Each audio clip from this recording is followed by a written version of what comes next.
Le réchauffement climatique qu'on connaît n'est pas extraordinaire par rapport au changement climatique qu'on a vu dans le passé. Mais il intervient à une période où il y a 7-8 milliards d'individus sur la planète.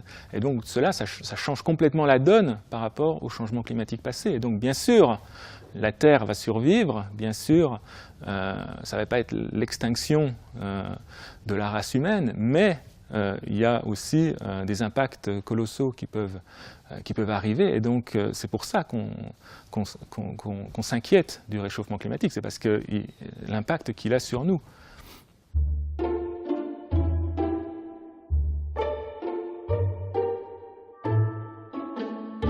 Ce qui caractérise le réchauffement actuel, c'est vraiment sa rapidité, un petit peu moins d'1 degré en l'espace d'un siècle, et aussi le fait qu'il arrive dans une période, un interglaciaire, qui, par ailleurs, aurait dû être relativement stable, compte tenu de l'absence vraiment de perturbations naturelles dans le climat.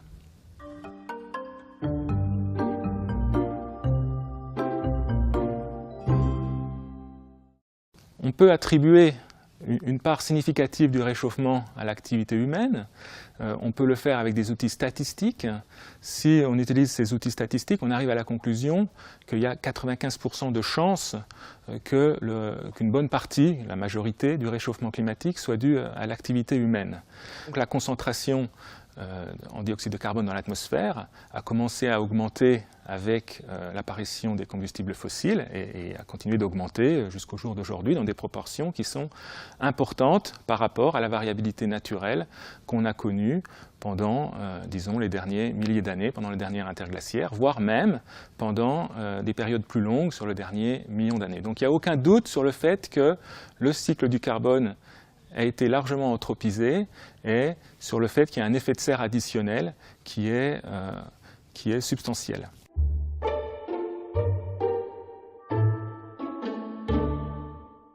Il y a dans le système climatique une double inertie. Une première inertie qui est liée au cycle du carbone, qui répond sur des constantes de temps très longues, puisqu'il faut environ 1000 ans pour éliminer complètement le carbone qu'on injecte aujourd'hui. Et puis, il y a une deuxième inertie qui est liée au système climatique physique lui-même, au fait qu'il y a un océan qui a une énorme capacité thermique et donc qui ralentit le réchauffement climatique, ce qui est une chance, mais qui le prolonge aussi énormément dans le futur.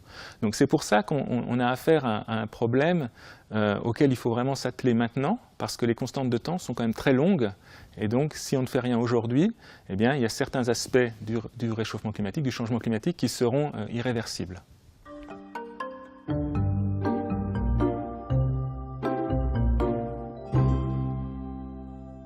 Il n'y a pas de solution unique au changement climatique. On peut faire un certain nombre de choses. On doit tout d'abord penser à l'atténuation, à réduire les émissions de gaz à effet de serre. Et plus vite on le fait, mieux c'est. On doit aussi réfléchir à l'adaptation, c'est-à-dire comment s'adapter au changement climatique, essayer d'en réduire les impacts. Mais on commence à réfléchir aussi, dans le cas où ces deux choses-là ne marchent pas, ou dans le cas où on ne les fait pas assez rapidement, à d'autres solutions plus radicales, qu'on appelle techniques de géo-ingénierie du climat. Et effectivement, ces techniques sont problématiques, mais on les étudie vraiment au cas où, pour vraiment un horizon lointain dans lequel le climat aurait continué à se réchauffer malgré nos efforts.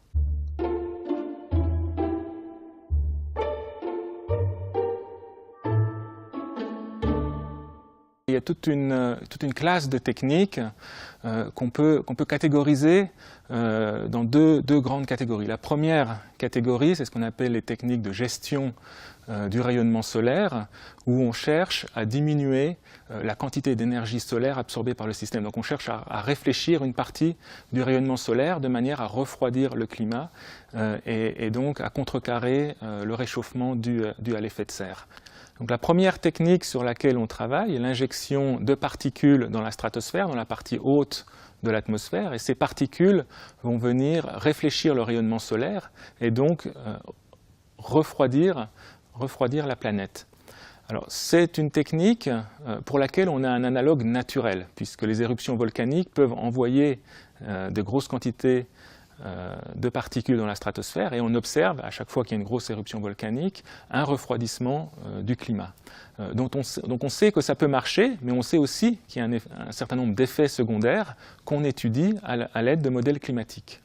Donc, les recherches se font essentiellement à l'aide de la modélisation numérique. Donc on utilise des modèles de climat pour simuler des scénarios avec et sans injection de particules pour voir quels seraient les effets climatiques. Donc il y a un certain nombre de groupes dans le monde qui travaillent sur cette problématique, à la fois en Europe, aux États-Unis, en Inde ou encore en Chine. Et on confronte nos résultats pour voir quels sont les impacts climatiques qui sont fiables, dans lesquels on peut avoir confiance, et les autres, disons les zones d'incertitude où on a moins confiance.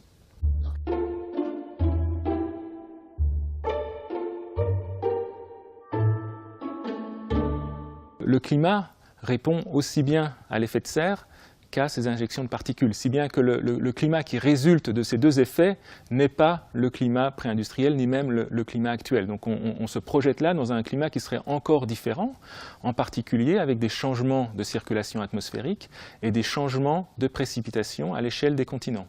Donc on peut avoir un certain nombre de régions où il pleuvrait moins avec ces techniques de géo-ingénierie, bien qu'on ait réussi à stabiliser les températures de la planète.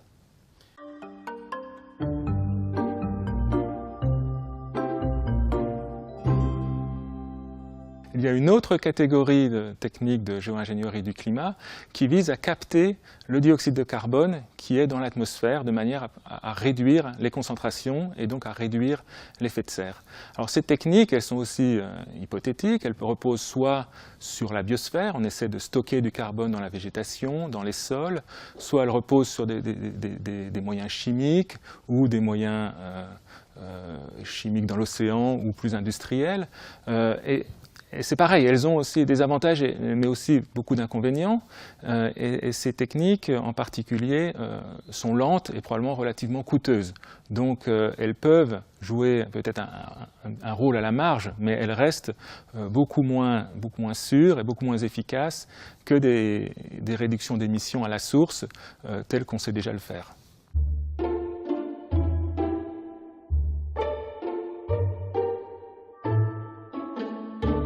Il y a un débat sur la géo-ingénierie du climat, il y a même des débats sur cette thématique.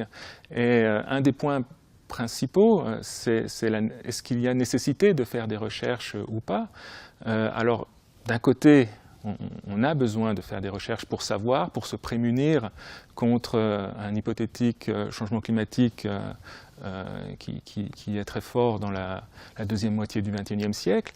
Et d'un autre côté, ça peut effectivement limiter notre volonté de réduire les émissions, d'avoir des approches plus pragmatiques sur le changement climatique. Mais bon, il est normal que ce débat ait lieu, et pour ma part, je pense qu'il faut conduire un minimum de recherche sur le sujet, mais sans occulter tous les risques, tous les problèmes qui y sont associés.